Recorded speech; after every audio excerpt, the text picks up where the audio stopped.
Et ben la solution du maintien à domicile, c'est vachement bien.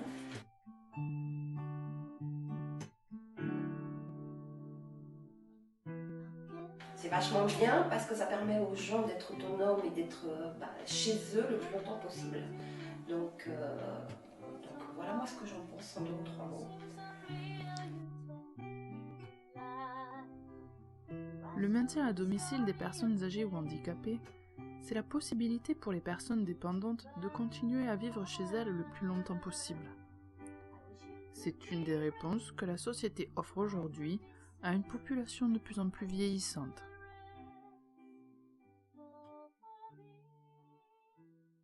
Enfin, c'est vrai que le domicile, c'est ça. On sent que les gens sont contents d'être dans leur maison, et puis le fait que l'on vienne, ben, ça leur permet d'y rester, et puis on apporte quelque chose, quoi. Enfin, du moins j'espère. Ah oui. Du moins j'espère.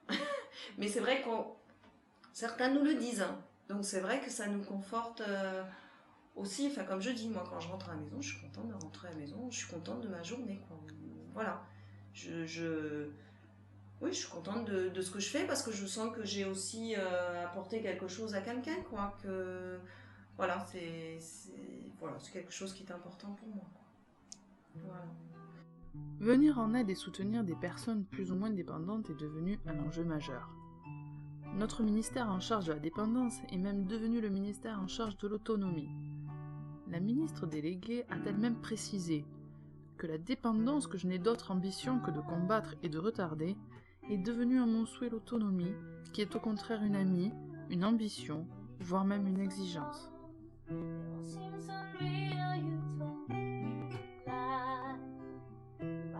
Alain, Christine, Élise,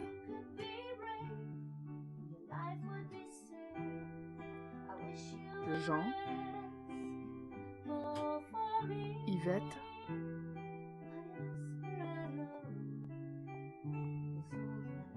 et Adrienne ont bien voulu nous rencontrer pour témoigner de leur quotidien rythmé le plus souvent par les interventions des professionnels de l'aide à domicile. Nous les avons rencontrés par le biais d'une association de services qui a bien voulu nous ouvrir ses portes et nous faire partager son savoir-faire, son expérience et sa volonté de rester au plus proche des personnes.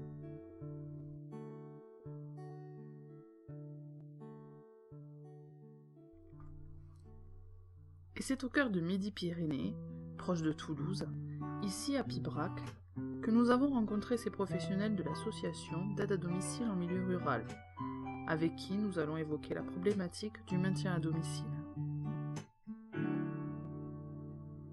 La mission première de cette association, appelée couramment ADMR, est de permettre aux familles et aux personnes de bien vivre chez elles. Elle s'adresse à des personnes plus ou moins autonomes, libres de choisir la prestation qui leur convient. Qu'est-ce qu'ils disent? Il faut les vendre comme ça. Ici, à partir de là?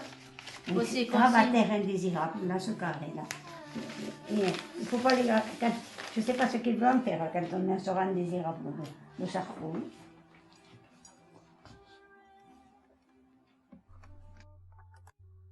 Loin de cette vision de grabataire indésirable, c'est dans ces locaux que la présidente nous présente rapidement les 2 activités principales de l'association. Oui, 2 activités principales au sein de notre association.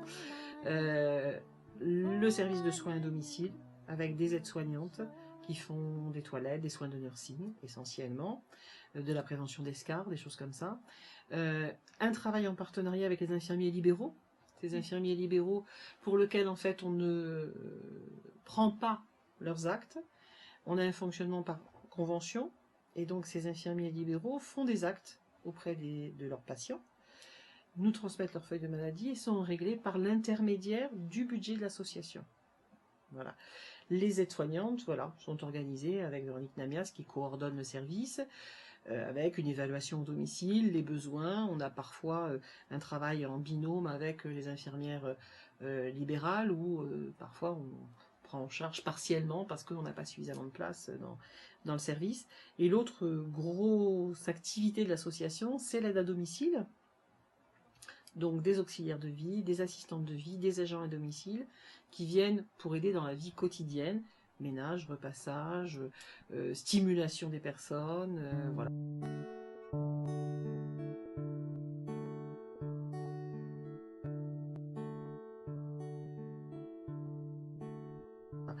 Et l'intérêt, c'est d'avoir les deux services sur des personnes extrêmement dépendantes. Avec la différence, c'est qu'on obtient un certain nombre d'heures cofinancées par les caisses de retraite ou par l'État, par l'intermédiaire de l'APA ou de la prestation de compensation du handicap, mais qu'on n'a pas obligatoirement autant de lits nécessaires que pour pouvoir avoir systématiquement les gens qui en ont vraiment besoin en binôme être en binôme sur les deux services. Le service d'aide à la vie quotidienne est la plus grosse activité de l'association. Elle intervient auprès d'un public plus ou moins dépendant et idéalement de façon à anticiper le plus possible la perte d'autonomie. Bernadette, la responsable du secteur du canton de Léguevin, fait un point rapide sur cette activité. Je suis responsable de secteur au sein de l'ADMR du canton de Léguevin. Donc à savoir que l'association en a à peu près 350 clients avec 80 à 90 salariés qui interviennent chez ces clients.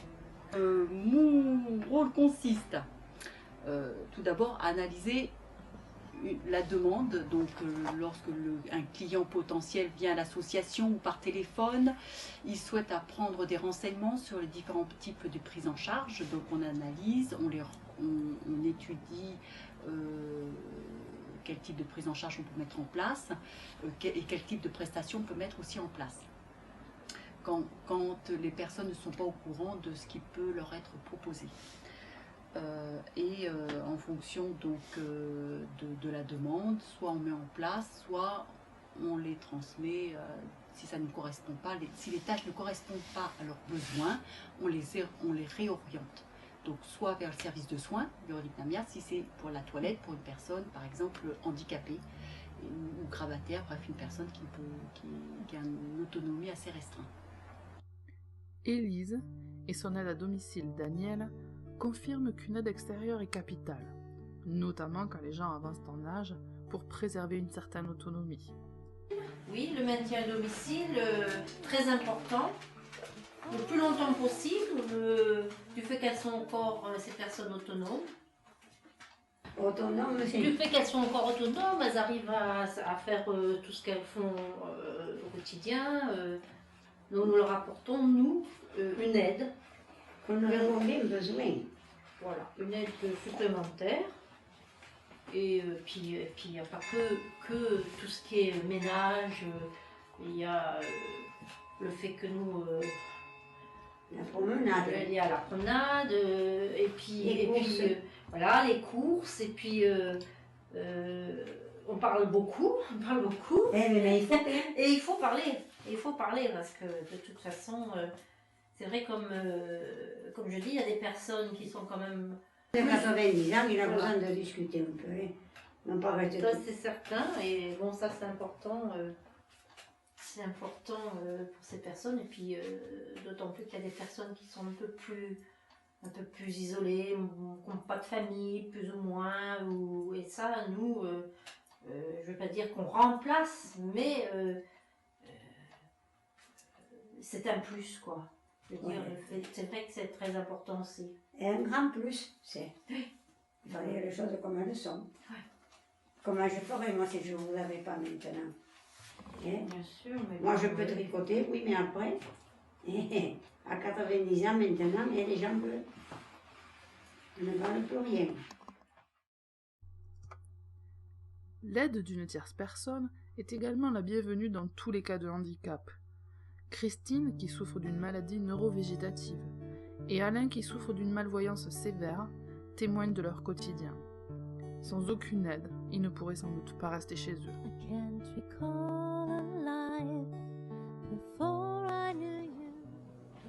Bah oui, ça apporte quelque chose quand même. Hein? Vous n'êtes plus tout seul. Ben non, ça apporte. Oui. Que j'ai moins de choses à faire. Ouais. Je sais qu'elle vient. Je sais qu'elle va me faire pour ce midi, je sais qu'elle va me faire à manger. C'est ça. J'ai pas à le faire. Et puis, avec mes yeux, j'ai du mal à le faire. J'ai du mal à le faire. Je ne sais pas jusqu'à ce que je perde mon mari parce que je suis j'habite au fin fond du Jersey. Donc en fait je suis originaire de Brest. J'ai mes beaux-parents et ma mère à Brest. Et en fait j'ai une amie infirmière qui a téléphoné à la DMR et qui m'a fait venir avant l'hiver. Et j'ai fait les soins ont été faits par la DMR. J'ai été prise en charge par la DMR. Ah, c'est un soulagement. Hein. Et c'est un soulagement de voir, de savoir qu'elles vont arriver, qu'elles vont me laisser, qu'elles vont me parler. Et.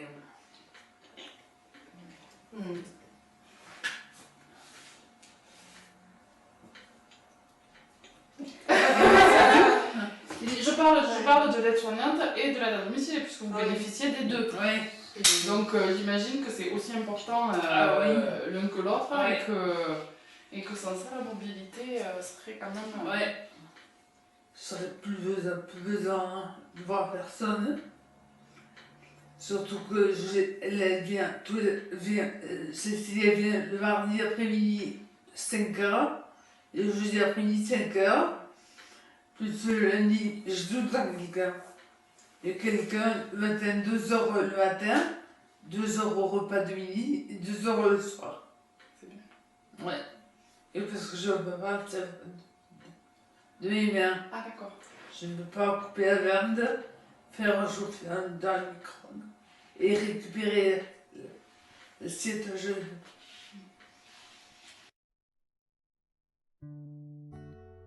De manière tout à fait complémentaire, coexistent au sein de l'association le service d'aide à domicile et le service de soins à domicile que dirige et organise Véronique, qui va nous en parler un petit peu plus longuement.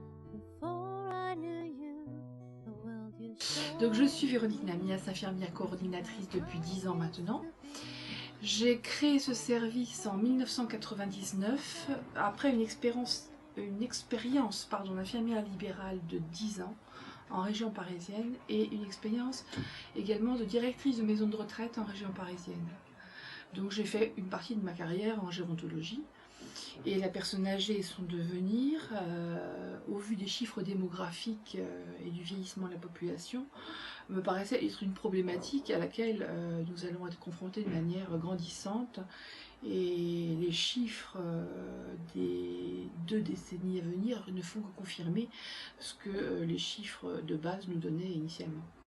Le service de soins à domicile pour personnes âgées est dirigé toujours par une infirmière coordinatrice parce qu'elle anime une équipe d'aides-soignantes et les aides-soignantes n'ont pas le droit de travailler sans une délégation infirmière. Donc je délègue, comme toutes mes collègues, aux aides-soignantes les soins de nursing auprès de personnes en perte d'autonomie, donc en dépendance partielle, mais qui veulent rester chez eux. Tout en reconnaissant la plupart du temps bien volontiers la nécessité de la venue d'une aide extérieure. Le pansement, il n'a pas tenu alors? Le pansement, il n'a pas tenu? Non. Vous avez tiré dessus? Non. Celle-ci est perçue bien différemment selon les bénéficiaires. Bon, j'ai vu, on mettra une petite compresse alors. Alors, qui c'est qui vient avec moi? On y va? Je suis prêt ce matin. Allez. Vous avez vu, hein? Je vous ai apporté le soleil, hein? Oui. Nous avons actuellement 32 places. Sur 10 ans d'exercice, nous avons eu 550 demandes, dont 241 dossiers traités. Voilà, ça donne quand même une idée du travail. On a dans un travail journalier 5 tournées hebdomadaires, où on voit 6 à 7 personnes, donc on prend le temps de la relation, le temps de la qualité du travail, et ça me paraît essentiel. le temps de l'humanité, de la relation à l'autre, dans une société où tout va vite, dans une société où on oublie trop souvent les fondamentaux de ce qu'on doit aux générations qui nous ont précédés. Et le respect de la personne, autant de l'un que de l'autre, du soignant et du soigné, sont la base d'une réussite de ce maintien à domicile. Yvette et Jean nous expliquent à leur manière comment ils perçoivent leur propre situation. On y va. Je le ramène. Ah oui, il y a raison. Alors pour vous, qu'est-ce que ça représente qu'elles viennent? Celle qui va nous laver. Oui. Ça présente un bon moment de passer.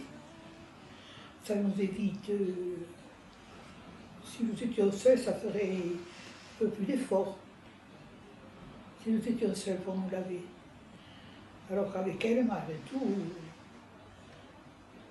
elle est très bien et c'est plus simple pour nous. Tandis que c'est au tour d'Yvette de passer entre les mains Au d'Isabelle, revoir. Au revoir. leur aide-soignante du jour, À bientôt. Je la À ramène. bientôt. Alors, Jean nous dit combien l'aide qu'ils reçoivent tous deux est essentielle à leur quotidien. C'est essentiel. C'est essentiel parce que ma femme étant comme vous voyez, sinon je ne sais pas comment on ferait. Je serais obligé d'aller, je ne pourrais pas rester ici. Je serais obligé d'aller dans une structure d'accueil quelconque. Et alors ça c'est mon cauchemar. Parce que, on m'entend là? J'aime pas les personnes âgées. Georges et Adrienne témoignent d'un soulagement d'être aidés, tout en restant tout de même inquiets de ce que leur réserve le futur. C'est-à-dire que, comme ça s'est passé, bon, heureusement qu'il y en a un qui est à peu près alerte, comme moi, pour pouvoir m'occuper d'elle, tout ça. Parce que maintenant, à l'avenir, je ne sais pas comment ça va se passer. Parce que tant que je tiens le coup, ça va bien. Mais après, et voilà. C'est pas évident, hein. La vieillesse. Elle a une vie autre que si elle était dans une maison de retraite, quoi. Voilà. Le problème, c'est celui-là. Ah oui, Parce c'est que sûr. moi, j'ai une cousine qui a été, j'ai ma mère qui a été pendant un mois. Ma mère m'a dit, il faut avoir tué père et mère pour être ici. Vous vous rendez compte? Quand on parle de maintien à domicile, il est surtout question de respect de la personne. Ce respect de la personne, aussi bien dans sa condition affective que matérielle, reste au cœur des préoccupations des professionnels du maintien à domicile. Ah, le maintien, c'est un respect de la personne, pour moi, qu'ils puissent rester chez eux, en fait, jusqu'au bout, avec notre aide, surtout. Voilà.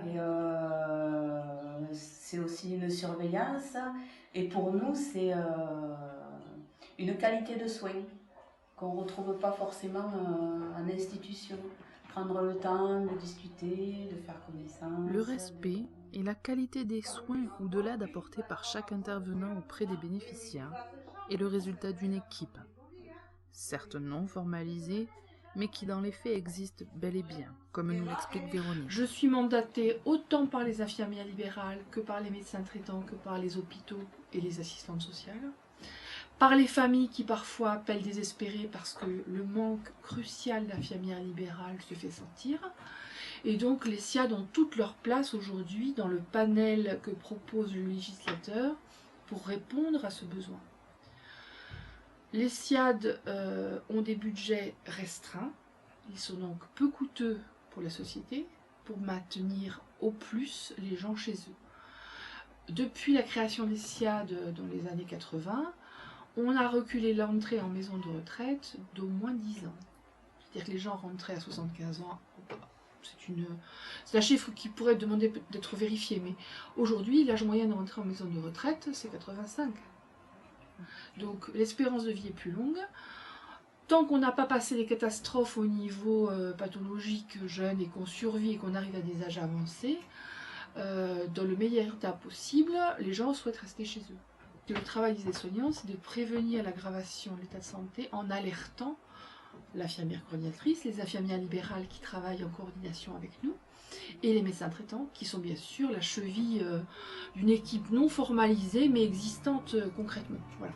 À la rencontre des professionnels du maintien à domicile, il nous est apparu important de demander l'avis d'un médecin généraliste qui tient une place importante dans le processus.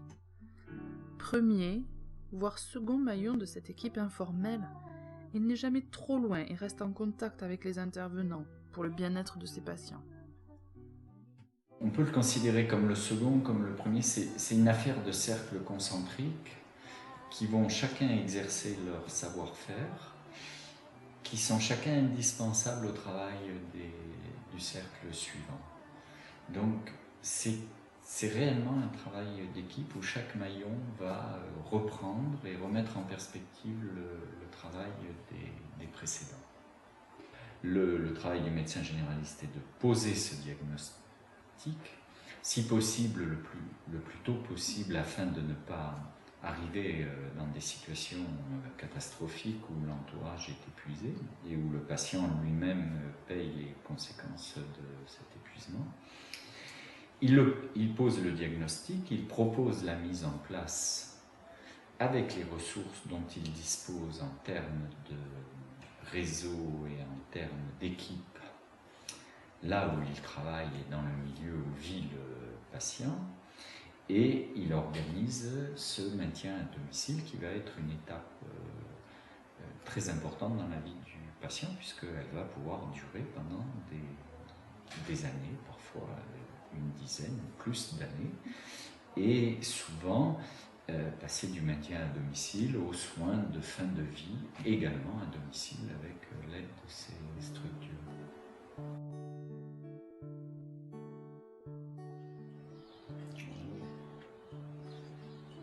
Elle devait arriver vers 9h vers midi.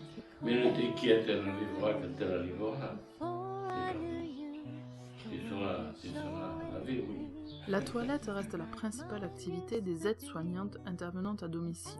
Activité perçue et acceptée de manière très différente selon les bénéficiaires. C'est délicat, c'est vrai qu'on vient pour une toilette, y a la nudité des champs, des choses comme ça, mais on essaye, après voilà, moi je parle pour moi, quoi. On essaye de le respecter, il y a une façon de faire, puis il y a des gens, ils vont avoir plus de difficultés par rapport à ça, donc c'est pareil, c'est une question de s'adapter. On ne fait pas du tout le même soin selon les gens, parce que ça va dépendre de la personnalité, de la gêne que peuvent avoir les gens aussi. Donc on s'adapte, c'est jamais pareil. Alors ça peut être une difficulté, mais pour moi ce n'est pas une. Très difficile. Vous comprenez pourquoi? On n'aime pas se voir diminuer en présence d'une femme. C'est le vieux. Ça fait des hommes, ça avait commencé. Et c'est normal, c'est quand même quelqu'un qui rentre totalement dans notre intimité. Voilà. Donc c'est vrai qu'il faut quand même essayer de faire confiance. Et en plus, quand on a mené une vie normale, une vie assez remplie, je veux dire, qu'on est tout détérioré, ça fait de la peine de s'exhiber. C'est très difficile.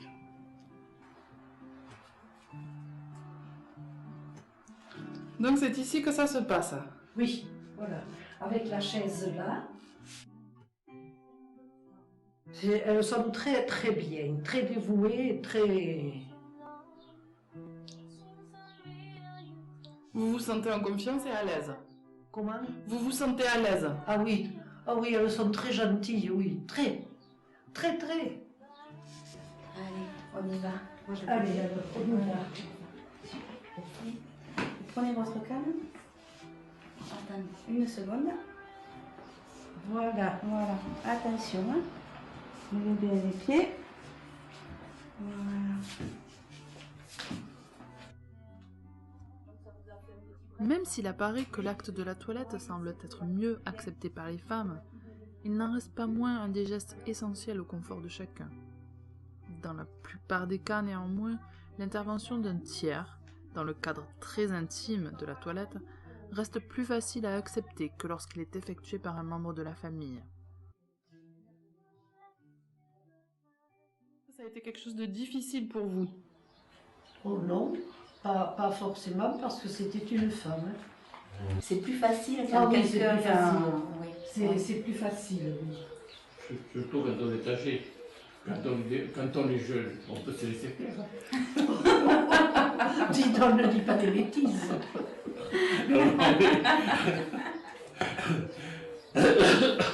C'est juste pour une douche. Hein.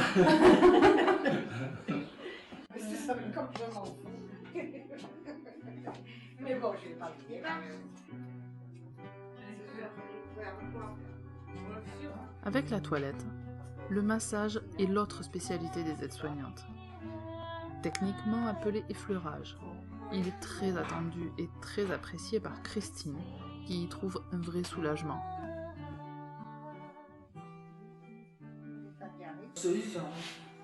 Et financièrement, ça ne me pas beaucoup, parce que j'ai l'aide du conseil général qui me couvre à peu près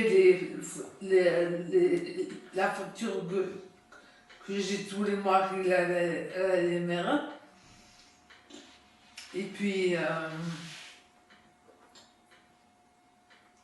qu'est-ce que je veux dire encore? Les soins de soignants, c'est la Sécu. Et oui. Voilà, donc c'est tout remboursé. Ouais, les infirmières, les soignantes, ouais. C'est le ciel. Parce que s'il n'y avait pas cette solution-là, qu'est-ce qui serait possible pour vous? Mais que je paye quelqu'un pour venir. Ah ouais. Ou alors tu serais peut-être obligé d'aller à un centre ou hospitalisé. Oui, voilà, ouais. Ce qui coûte. À la Sécu, ouais. Ça c'est sûr. Et peut-être pour vous, c'est moins confortable. Oui. Ah oui. Ouais, c'est sûr. C'est sûr que d'être chez soi, c'est bien, c'est le plus. Bien que nécessaire, une aide extérieure est souvent très difficilement acceptée par les bénéficiaires, chacun pour des raisons différentes, mais toujours avec une gêne pudique à laisser rentrer quelqu'un dans leur intimité, au sens large du terme. On est dans un milieu périurbain maintenant, alors qu'on était vraiment dans le rural avant, mais on se rend bien compte que depuis 30 ans que l'association existe, on a aidé des gens on aide des gens qui sont de moins en moins jeunes aujourd'hui. Alors qu'on a aidé des gens à l'époque qui rentraient dans les 70 ans et qu'on a accompagnés très longtemps. Et on peut se rendre compte qu'effectivement, le fait de les avoir aidés a, sans vouloir se lancer de fleurs, vraiment aidé à ce qu'ils restent à domicile. Et aujourd'hui, on se rend compte que les gens qu'on aide, parce que les gens vieillissent plus longtemps, enfin, vivent plus vieux, vieillissent mieux, quelque part, les soins de santé étant meilleurs, on se rend compte que quand on ne les aide pas suffisamment tôt, quand ils ont un souci de santé aux alentours de 80 ans, il y a une perte d'autonomie qui est plus importante et donc on a plus de difficultés, entre guillemets, à les maintenir au domicile. Élise nous explique avec toujours beaucoup de pudeur comment elle a changé d'avis et finalement accepté une aide extérieure. On dirait que j'en voulais pas, moi. Et que je suis bien contente. Bien sûr, bien sûr. Puis voilà.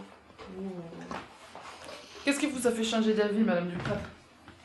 Oh, mais c'est-à-dire que quand j'ai vu que je me faisais vieille pour passer la serpillière, pour tout ça quand même. Après j'ai été hospitalisée et tout. Et alors après, j'ai dit, je vais en prendre une quand même. Voilà. Et maintenant je suis bien contente. Hein?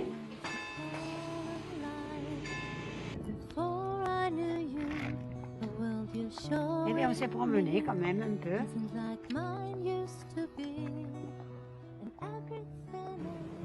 Ça permet aussi de garder un lien social à l'extérieur. Parce qu'il y en a, elles sont coupées du monde.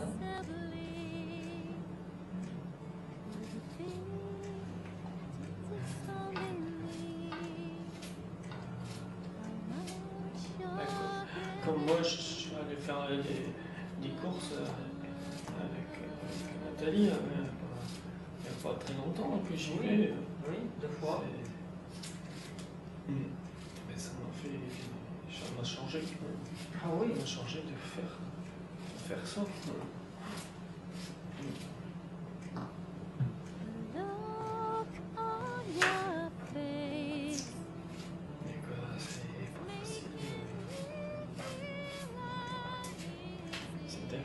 C'est pas moi qui peux prendre un paquet de sucre dans le magasin. Pousser le chariot, je fais le reste. Ouais. Voilà. Ça vous permet de sortir de vos habitudes. Changer les idées. Oui, pour autre chose, oui. Ça faisait je sais pas combien de temps que vous n'étiez pas allé dans un grand magasin. Eh ben oui, ça faisait longtemps. Non, dans les grands magasins, non, j'étais pas allé. Voilà, vous êtes toujours dans le même endroit. Super U. Ah non? Je le connaissais pas. Je le connaissais pas. Ah non, tu étais de l'autre côté là-bas. Oh non. Vous avez fait de l'écriture? Oui, oui.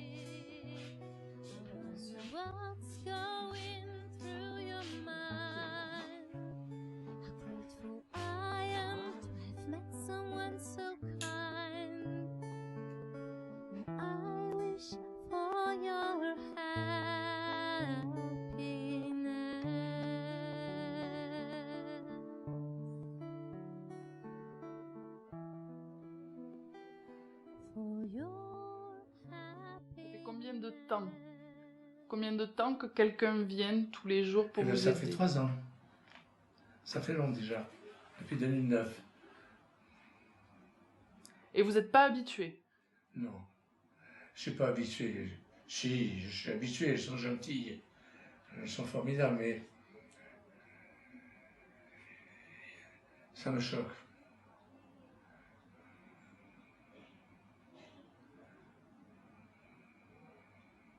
C'est dur.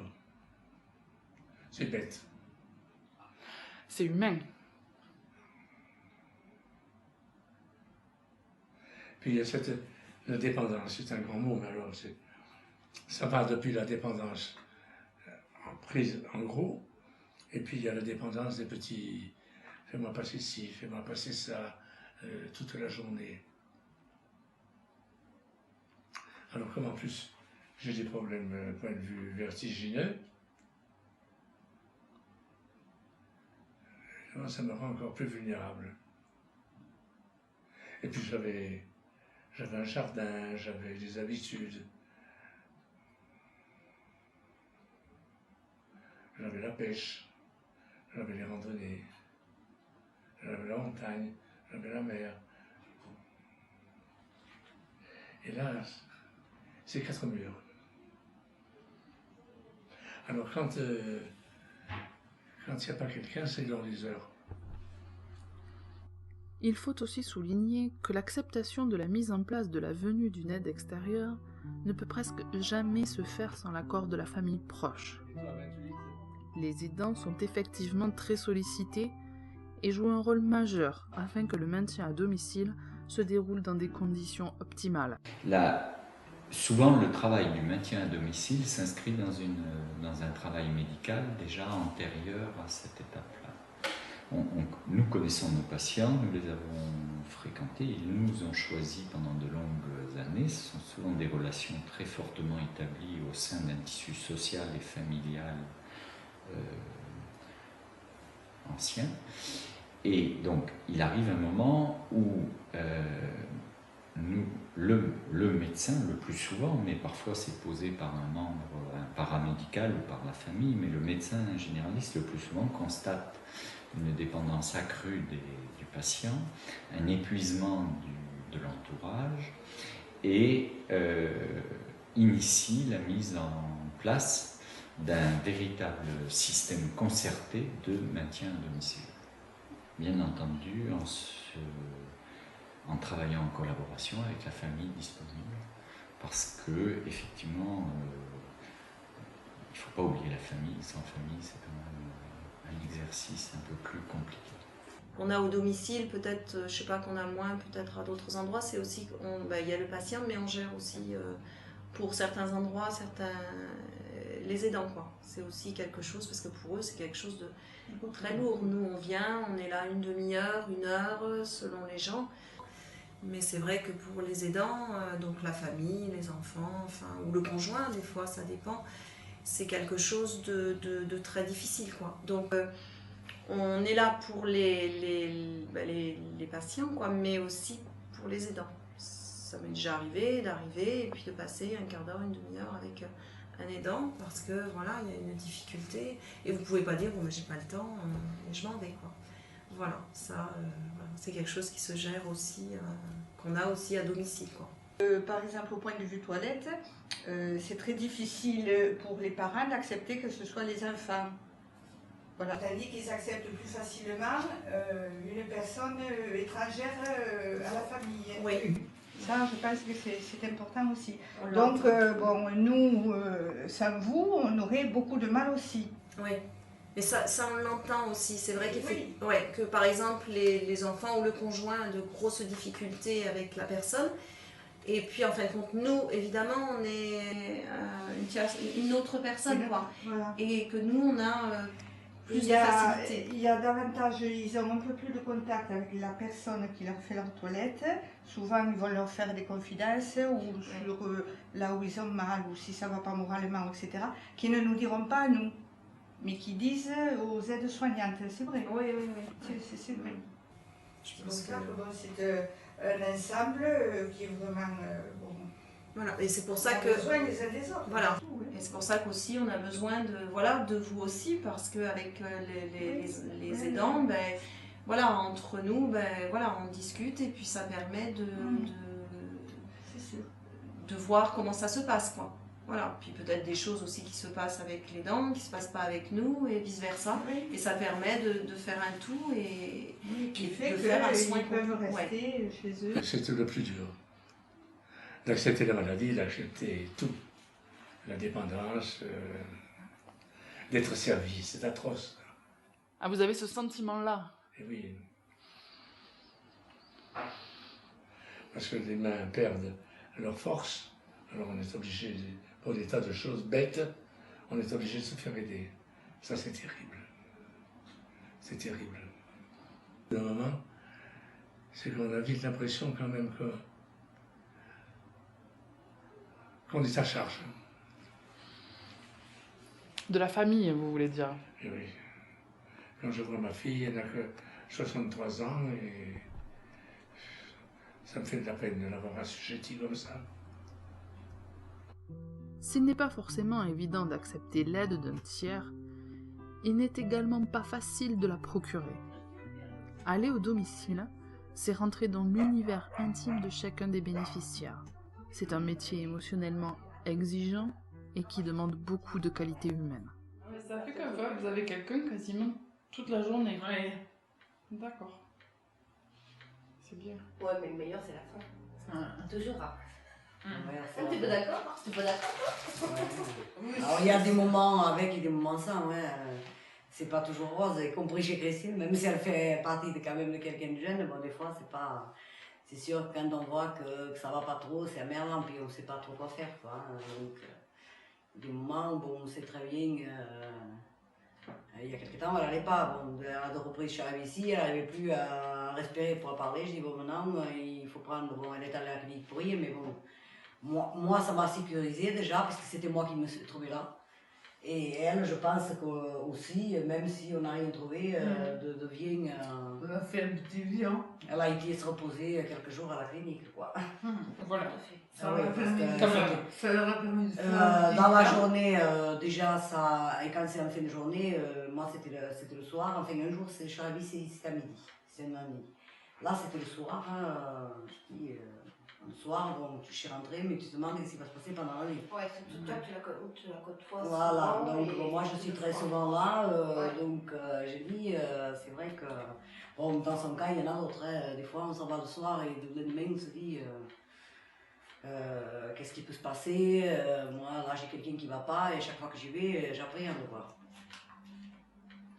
Oui, merci. Ouais, mais il faudrait que cette équipe soit consolidée pour qu'elle devienne une équipe absolument, totalement cohérente concernée et compétente. Et valorisée. Alors moi je dirais que pour nous c'est vrai que c'est très bien pour la personne, mais par contre qu'on n'est pas assez reconnu déjà, qu'on est souvent confronté à quand on dit quelque chose on ne nous prend pas au sérieux et que 2 ou 3 jours après on se dit ah mais mince c'est vrai elles avaient raison, ça c'est une chose qui nous tombe tous les jours dessus, qui est très difficile à accepter, voilà. Et on souhaite, en tant que tout le groupe quoi, de la DMR, on souhaiterait surtout qu'on soit plus reconnu. Voilà. Après, par contre, le domicile, ça m'a toujours plu et c'est vraiment quelque chose qui m'apporte énormément. J'espère que j'apporte aux patients autant qu'ils m'apportent eux. C'est surtout ça. On bénéficie depuis l'ouverture du service que j'avais mis en place et demandé, vu les cas lourds que nous accompagnons, parce qu'on fait du soin palliatif avec le réseau Reliance, une psychologue qui intervient 1 fois tous les 2 mois pour des groupes de parole, ce qui est nécessaire quand on accompagne des gens à la mort, puisqu'on meurt chez soi avec nous, et ce sont des cas de cancer phase terminale ou des maladies neurologiques excessivement lourdes qui demandent des accompagnements sur des toilettes d'1 heure et demie à 2 aides-soignantes. Ça demande donc une compétence et une nécessité d'écoute et de pouvoir se récupérer après un tel investissement. Et donc l'ARS entend et finance depuis le départ cette prise en charge d'une psychologue dans le service, compte tenu de la difficulté de ce type de travail. On pourrait se dire que ce métier a de beaux jours devant lui, étant donné le vieillissement de la population et des chiffres qui nous sont annoncés. Mais qu'en est-il vraiment? Comment voit-on l'avenir aujourd'hui quand on travaille dans le secteur du domaine à domicile? L'évolution des choses fait que c'est de plus en plus difficile parce qu'il y a de moins en moins de moyens mis en place. Et ce que je peux regretter pendant ces 20 ans, c'est la dégradation des choses. Pour la simple et bonne raison, c'est que on ne met pas en place les moyens suffisants pour pouvoir faire du maintien à domicile dans de bonnes conditions, et qu'on écoute peu les associations. Au vu des budgets qui nous sont annoncés à l'avenir et qui nous inquiètent énormément, parce que nous qui travaillons sur la bientraitance en projet de service, si le financement devient réduit tel que cela nous paraît envisageable au vu des projets qui nous ont été présentés, faire de la bientraitance à bas coût, ça ne va pas ensemble. Donc des grosses questions au niveau de professionnels de l'avenir concernant la gériatrie à domicile. Pour cause de crise économique, les budgets alloués aux associations sont donc révisés à la baisse. Les professionnels du secteur tirent la sonnette d'alarme. Ces services sont cruciaux à l'heure actuelle en médecine. La population vieillit, le nombre de gens dépendants augmente fortement, les structures hospitalières sont de plus en plus réduites, inaccessibles, trop chères et ne sont pas faites pour séjourner pendant de longues années. Les familles s'éloignent, le tissu familial, amical se défait plus ou moins dans une société un peu plus rapide. Donc ce sont des structures et des réseaux absolument indispensables au maintien à domicile. C'est chaud partout, la crise gère des domaines qui sont prioritaires aujourd'hui au vu des politiques actuelles. Malheureusement, il faudra quand même mettre le doigt dans un problème qui va être colossal. C'est-à-dire que dans 20 ans, on aura tellement de personnes âgées à gérer qu'au vu des retraites qui seront consacrées, qui ira et où iront-ils? Parce que les maisons de retraite ici n'ont pas les mêmes coûts qu'en région parisienne, mais le coût d'une maison de retraite de qualité, il faut compter entre 2000 et 2500 € par mois par personne. On connaît les situations difficiles, les éclatements familiaux, on connaît... En région parisienne, c'est le double. Alors bien sûr, il y a des régions privilégiées dans le Tarn où on arrive à trouver des maisons à 1800 € par mois, mais si on doit tous émigrer dans le Tarn, ça va être une catastrophe. Hein. Et puis malgré tout, c'est quand même autour de 2000 € quoi. De toute manière, et nous qui sommes, enfin moi j'ai 50 ans, mais le jour où à 80-90 ans, si un jour j'ai besoin d'une maison de retraite, je ne suis pas convaincue que ma retraite me permette de partir moi-même un jour pour me faire soigner. Donc il faudra trouver des solutions. Certainement au prorata des revenus, ça me paraît une évidence, vu la masse énorme de gens qui seront concernés par le problème, et les politiques vont devoir s'atteler là en effet à une réflexion majeure de la dépendance, ça c'est clair et net. La question est posée. Quand les associations et les intervenants locaux ne pourront plus apporter l'aide nécessaire aux personnes fragilisées faute de moyens, qu'allons-nous faire de nos anciens? Nos anciens de plus en plus nombreux, avec des retraites pas toujours très élevées. Qu'allons-nous faire pour eux? Parler d'économie, voilà, au sens propre du terme, on sait, c'est prouvé, que le maintien à domicile coûte dans tous les cas beaucoup moins cher que l'hospitalisation. Voilà. Et on n'est plus dans un système de santé de mutualisation aujourd'hui, parce que les gens qui partent en maison de retraite sont obligés, voilà, de mettre effectivement beaucoup la main au porte-monnaie, la main à la poche, ça coûte très cher, alors qu'on pourrait avoir à moindre coût un maintien. Je ne dis pas qu'il ne faut pas que les gens aient une participation financière, mais on devrait pouvoir développer ça. Et on n'entend pas ce que disent les associations. Alors, il est bien connu que les médecins généralistes, ils ont libre prescription et ils ne savent jamais le prix de ce qu'ils prescrivent. Ça met très en colère les autorités de santé qui aimeraient bien nous voir devenir de parfaits comptables des deniers publics. Néanmoins, on a quand même une idée de l'ordre de grandeur d'une journée d'hospitalisation et l'idée du prix d'une journée avec les aides à domicile de l'ADMR, les éventuelles aides soignantes des réseaux de soins et les autres intervenants médicaux, médecins et paramédicaux, infirmières et kinésithérapeutes.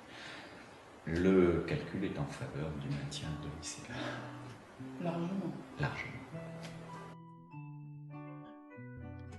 La peur que la corde financière casse d'ici peu est réellement en train de s'installer. Et si elle cassait?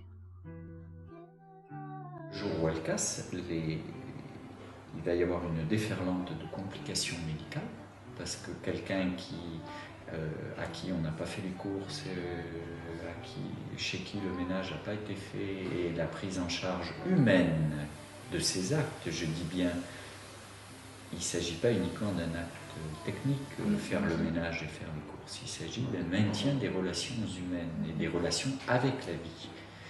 Eh bien, tout ça va se reporter dans le secteur de soins et on va hospitaliser nos patients 2 fois plus vite, 2 fois plus, dans des services qui coûteront 2 fois plus cher, qui seront, où de toute façon il n'y aura pas la place puisqu'on est en train de perdre des lits de manière significative.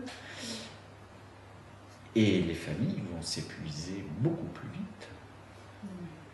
Voilà, elles vont s'épuiser physiquement, elles vont s'épuiser affectivement et elles vont s'épuiser financièrement parce que ça coûte cher. Et parce que cette perte, cet argent qu'il faudra mettre, il va manquer probablement à une génération. Parce qu'aujourd'hui, ces personnes âgées, elles transmettent un minimum de biens quand elles en ont aux générations suivantes, souvent aux petits-enfants d'ailleurs, plus à leurs enfants, en raison de leur grand âge.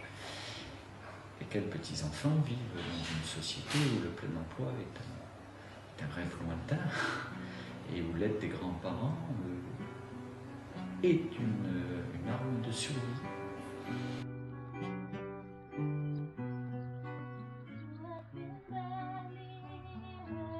La sonnette d'alarme est tirée. À nous maintenant de trouver des réponses à ces problématiques. Je garde dans un classeur toutes les cartes de remerciements, les articles qui nous sont passés après les décès de nos patients. parce que c'est avoir beaucoup de gratitude, beaucoup de remerciements face au dévouement des équipes. Ce sont des métiers où on n'atterrit pas par hasard, ce sont des métiers où l'attention à l'autre est ce qui nous guide. Donc ça reste, et c'est la note optimiste sur laquelle je voudrais terminer ce propos, les êtres humains, on a besoin les uns des autres. Et on réussit sa vie, à mon sens, si on a su donner du sens à sa vie en donnant du sens aux autres.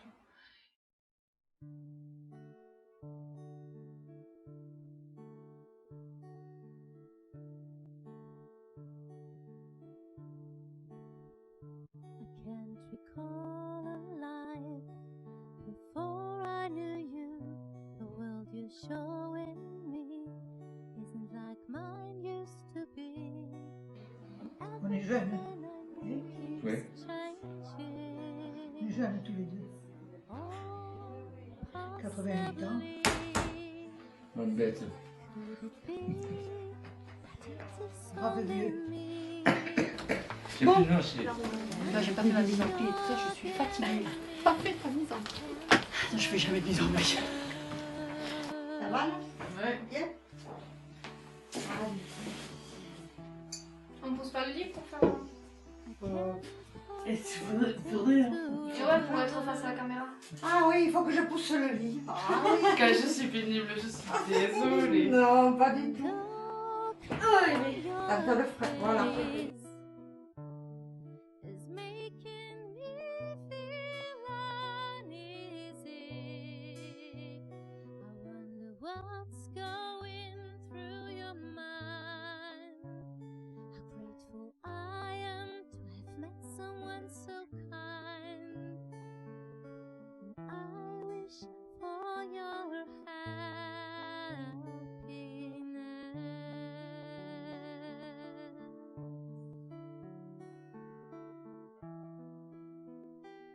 Maintenant, Sylvie, on va avoir la joie d'être filmée.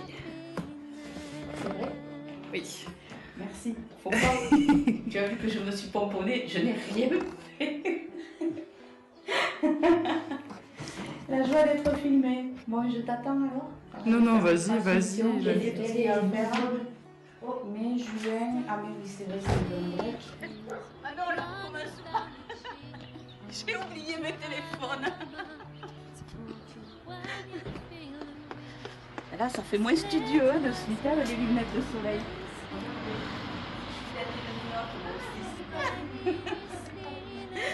Moi, vous l'auriez entendu au bout d'un moment, hein, parce qu'on m'appelle souvent. Allez, bon mère. Bonne continuation encore une fois.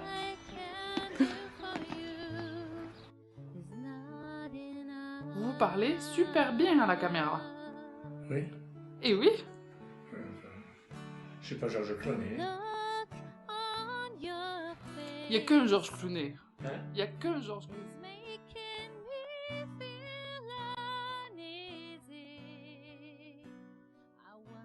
What